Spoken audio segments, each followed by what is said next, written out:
Dober dan, Andrew, where are we? We are in Dubrovnik, high up in Dubrovnik, 80 feet up on the walls. And high up in temperature, too. Oh, yeah. I don't even want to look at the temperature. It's only like 8:30 in the morning. Yeah. So we've Welcome to steamy Dubrovnik. Yes, it is very steamy today. So Andrew and I are here in Dubrovnik, and we are doing the number one thing that you do when you come to Dubrovnik, which is we are walking the walls. Now, I have to tell you, Andrew, I was kind of disgusted about the price. Yeah. It's like $30 to walk the walls. So what's the deal with that? Yeah. Well, if we came 2 years ago, they went old school and they're like, hey, it's 50 kuna again, like it used to be. Oh, tourism's back? Okay, let's put up the regular price and then add it even higher than that. So yeah, Dubrovnik is definitely the most expensive place in Croatia, and probably in the summertime, one of the most expensive places in Europe. Yeah. So last night I spent $150 on dinner for 4, and we didn't even have wine, and I had a salad. So I'm just saying that you got to be careful about Dubrovnik, because it's the most expensive place I think I've been to in Europe, for sure. But here's why. Have a look at this view. It's beautiful. It's historic. Of course, it's where Game of Thrones was filmed. Apparently, that rock over there, that was used a lot for scenes in Game of Thrones. It's beachy. Look over there. You got a beach. You can take boats. Cruise ships love this place. So, you know, sometimes the ridiculously touristy stuff is ridiculously touristy for a reason. So here's what we thought. We thought it might be fun if you guys came with us for a walk, so then you can decide if it's really worth, how many kuna? 250 kuna a person. So 250 kuna, yes, to come and walk. So we're going to take a walk. Then you can decide if you want to spend your $30, $35 on a walk around the walls. Because, I don't know, I decided it was too much money, but on the other hand, this is what you do here, right? When you're in Dubrovnik, you got to do it. It's like going to Disneyland without riding the Matterhorn, right? Exactly. Yeah, exactly. All right. At least there wasn't a long line for getting in. So true. So, tip number 1: get up early. We got up really early. It opens at 8 o'clock, and there was a line at 8 o'clock, in fact. Tip number 2 is the fountain right next to where you get your tickets at. Fill up on the free water that's there, because we're going to need it. Yeah. Even at 8 in the morning. And that's actually a good tip, is that here in Dubrovnik, water is free and flowing, just like in Rome. You can get it anytime, right? Except between midnight and 8 a.m. The fountain seems to stop. But yeah. Fill up before or after. Yeah.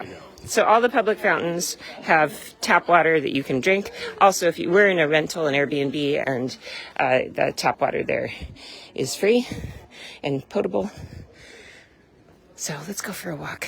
Oh, there's Instagram girls everywhere.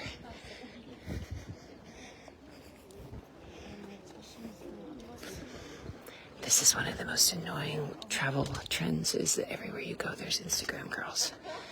I mean, I don't blame them. If they can make that a job, go ahead. It's just kind of annoying. Oh. Don't get too close to the edge. Yes, no guardrails here, as you can see.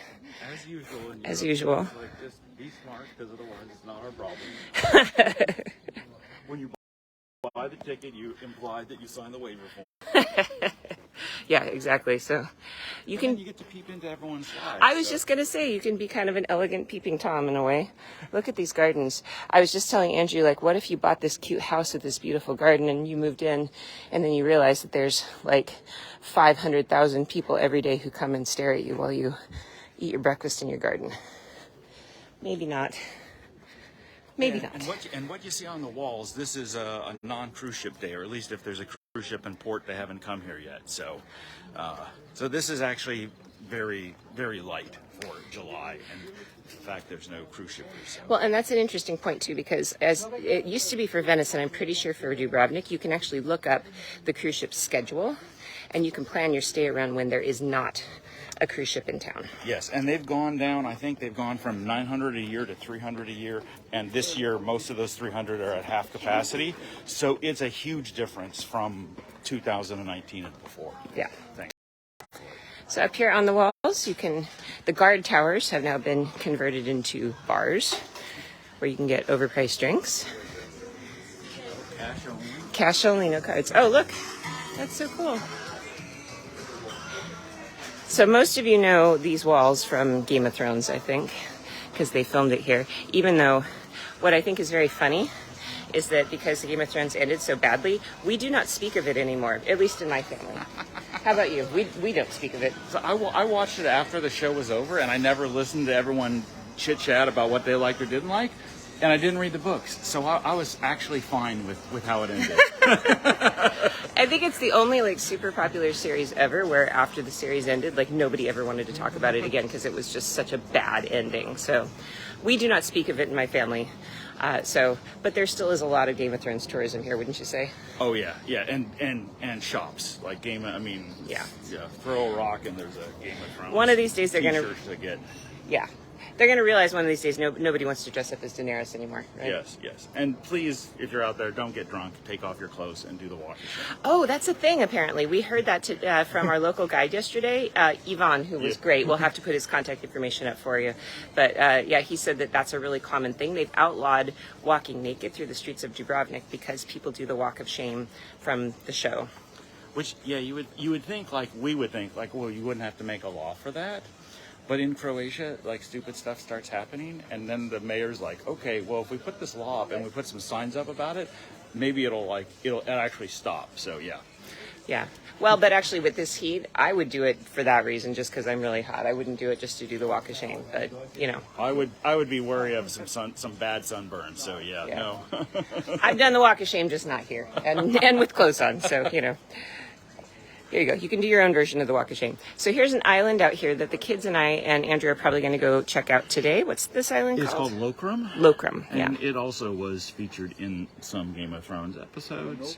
Has botanical garden, free roaming peacocks, and is kind of the place to get away from the crowds. Yeah. To chill out. And it's like a 10, 12-minute little boat ride just from the old town ferry port. So really, it used to be my escape. Although now, probably with all the Game of Thrones stuff, it's not as much of an escape as it used to be, but still, you know. Yeah. When the cruise ship people are here, they're never over there. So that's definitely the, Yeah. eject button when that happens. The other little funny tip that we got yesterday from our local guide was that the cruise shippers don't like to climb stairs.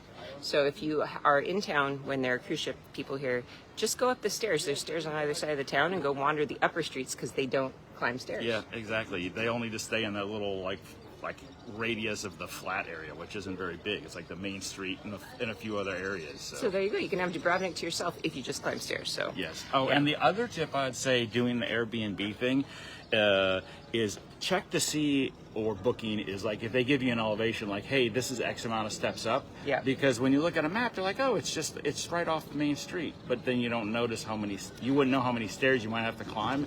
And honestly, that's like Stairmaster, like to the max. Yeah, exactly. Yeah. So good tips for staying in Dubrovnik. So let's keep on with our walk here, our beautiful live streamed walk of the walls of Dubrovnik. If you're just joining us, that cat has the right idea today because it's 1,000 degrees out here. The thing is, it's just humid. It's like 8:30 in the morning and it's so sticky.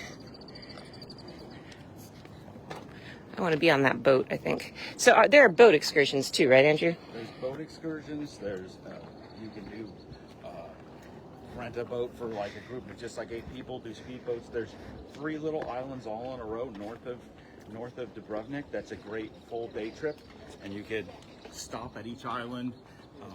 You've got some restaurant and wineries that only accessible by boat, so it's another good reason if you got like a small group, you do a boat trip like that. You just kind of pull into your table. Yeah. Let's say. That sounds nice. You can see the steps leading up to this is the upper city here. We're above it. And this is also a good way for you to understand whether or not you have the physical ability to do this walk. There's a lot of steps to get up here. Once you get up here, there's some, but it's not outrageous. But some people, considering there aren't really railings and such, that this might not be appropriate for. Yeah, it flattens out here. Uh-huh. And then, what goes down must come up. So we'll see in a little bit. Must it come up, though? Well, here's the tip. It's too hot for stairs. You don't actually have to do the whole walls. There's 3 different exit points. Ah. So if you're feeling like you got as much selfies and Instagram shots and panoramas that you needed, you can bag out early and not do the entire 2 kilometers. Oh, okay. And avoid some steep stairs later on. Okay. But I don't think we're going to do that. I think we're No. I think we are. And the other thing to know is that it takes, if you're going to walk it, since it's 2 kilometers, probably close to an hour to do the whole thing if you're walking slow and taking pictures and such. So, you know, plan accordingly, unless you want an escape route, and then you can do it in a lot less time.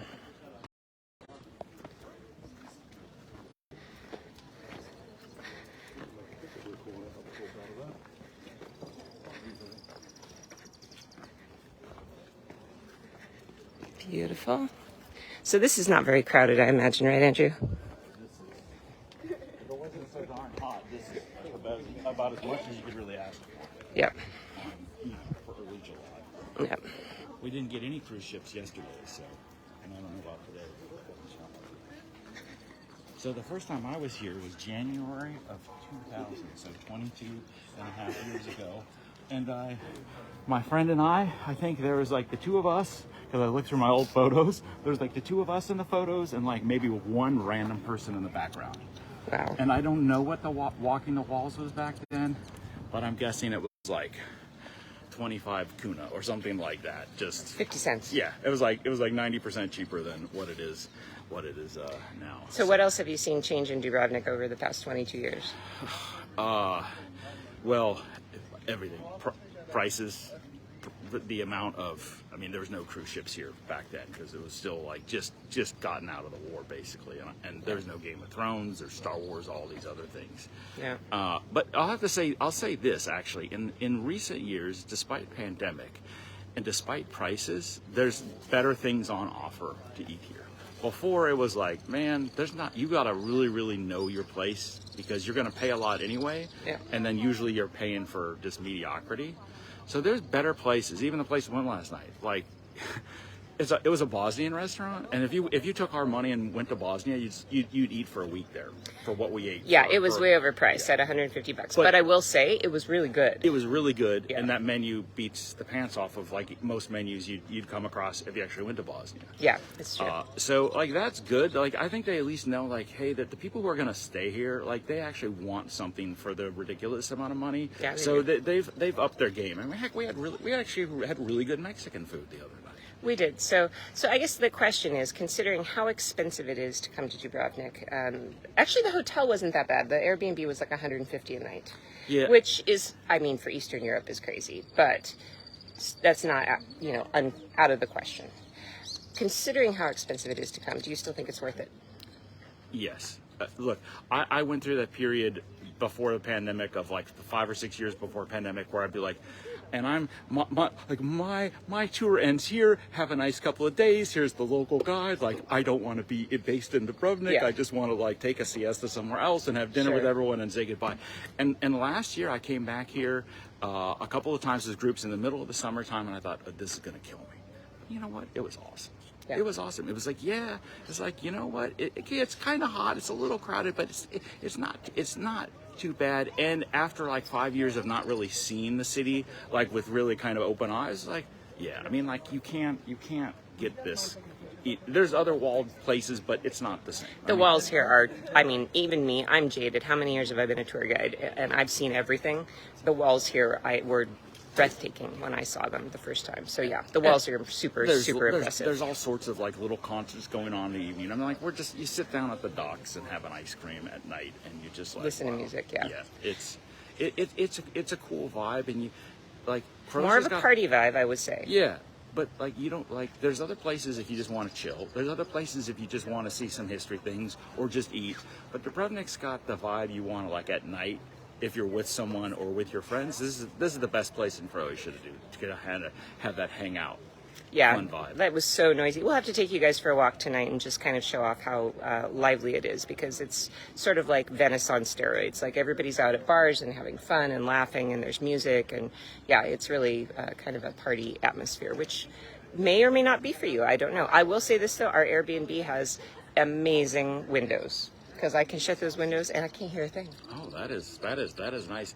I think the other thing too is that I've noticed in the last year that everyone's really happy to have tourists back. I think customer service somehow maybe has gone up a couple of ticks. Yeah. Like people are just like They appreciate it. yeah, they're like they drop the jaded, hey, like just leave your money and go, and you know, we're gonna rob the next people. Yeah. But everywhere I've been this year and last year, it just seems like everyone's smiling more, everyone's making more small talk, everyone wants to make sure you're having a good time, and that's really nice, because I think we were both getting kind of jaded with like, oh man, they just want our money and then have us move on. And Yeah, I would say my estimation of travel this year so far has been that this is a golden age right now, because people have not come back en masse yet. We have about a third of the tourists we would usually have here, and this is true of everywhere I've gone. It's busy, but it's nothing like it used to be. So if you have a hankering to travel, I would go this year. I know that there's troubles at the airport, but there's always troubles at the airport.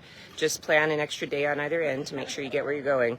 But still, this is not so crowded, right? no, this is not. I mean, look, I would usually tell people like, don't come in July and August, like unless you really like the heat and the crowds. But you've got the shoulder season here is like April, May, June, September, October. Even I was here early November last year. That's fantastic. So when I have stuff planned for Croatia next year, you know, it's June, it's May, it's early October. So I mean, that's what we're planning to do, because you know, this is you know, it's just it's a better overall experience. And who knows, maybe the cruise ship people will come back en masse next year.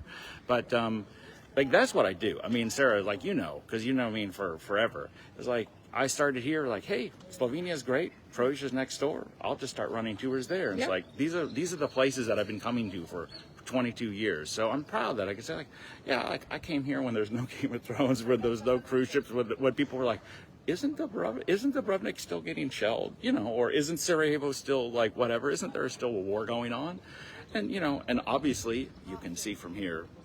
It's quite peaceful and really, really a safe city. Yeah. But these places are great, and they're really great for small groups. So on that note, tell me what you're doing in Croatia that includes Dubrovnik next year. Okay, so we have a really big Croatia wine tour where we're going from the capital all the way down the coast. We've got at least 3 different islands we're going to, and then finish it with a couple nights in Dubrovnik, and that's going to be early June, which is probably the best, like optimal for weather and everything going on, but not too much, not too hot, not too crowded, not too crazy. Gotcha. And I'm doing that with the local wine expert here. He's fantastic, and we already started scouting some new wineries and things like that. So even if people have been with me before in some places in Croatia, that's probably 70% all new stuff that hasn't been done before. And then our friend Ben Curtis, he's doing a grand tour from Slovenia all the way down to Montenegro and Bosnia, and Croatia as well. So that also includes Dubrovnik. And then, like I tell people, hey, if you just want to come here with a couple of your friends, I have a lot of these little group custom tours this year. Yeah. The custom tour thing is great, because maybe you like the islands, maybe you don't. Maybe you want more beach time, or maybe you just want to like pack in all these historic like cities on the coast, or maybe you just want to eat and drink your way through Croatia. Yeah. So like I can't create like 100 different tours that we sell, but I can create exactly what you want. Yeah, so we do custom tours. I do custom tours too, and if I am unavailable, we have an incredible collaboration with other guides, as you know, Guide Collective, and also other colleagues that we can put together anything you want. So just keep that in mind if you want to travel with us in the future. So I thought maybe I'd just do a quick panorama, and then I think we need to go for a hike. Yeah, exactly. Yeah. So we are here live in Dubrovnik and coming to you from the walls of Dubrovnik, and our hot tips are: it's expensive and be prepared. Bring water, of course, and stay the night. I think staying the night in Dubrovnik was really worth it, rather than just coming for a day trip, right? Oh yeah. No, you gotta be here in the evening. I mean, heck, it was like midnight and things. It was still a party at midnight. It was really super fun atmosphere, and my kids really liked it. This would be a great place to bring families. So if you have kids or teenagers, there's beach stuff. My kids are having a great time.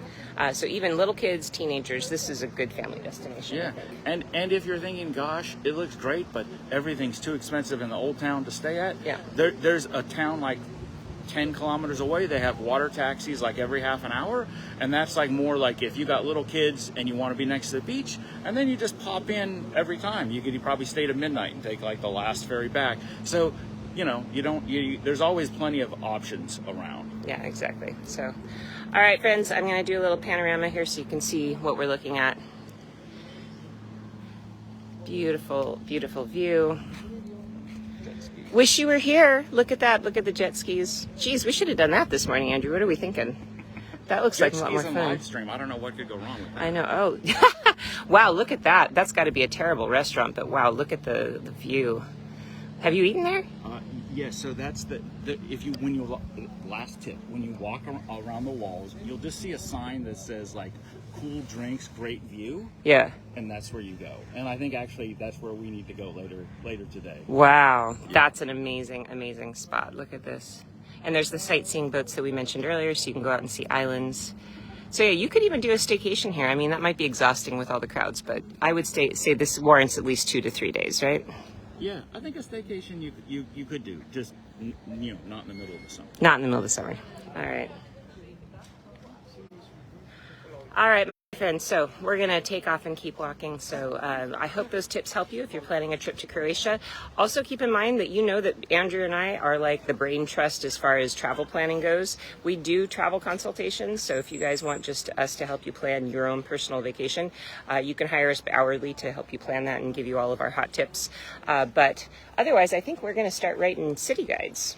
I'm going to put Andrew on the case of getting a Dubrovnik city guide. Right. So there's going to be lots of fun things coming up this summer that I haven't told him about yet. Oh, and I just want to show you his shirt, by the way, because he's got a project that will be eventually revealed. Right? Yeah, exactly. But that'll be a little bit later on this year. But I think you'll like it because it's art with a little bit of travel and culture to it. That's going to be something different. Yeah, exactly. All right. How do we say goodbye? I don't speak any Croatian. I speak so many languages and I can't speak anything in Croatian. Oh, I can say hvala, which means thanks. Yes, thanks for watching. Or doesn't it mean cheers? Hvala? No. Oh, Doviđenja. Doviđenja. Doviđenja. All right. Doviđenja. Or ciao here. Ciao's All right. Good too. Ciao works. All right. We'll see you guys later from Dubrovnik.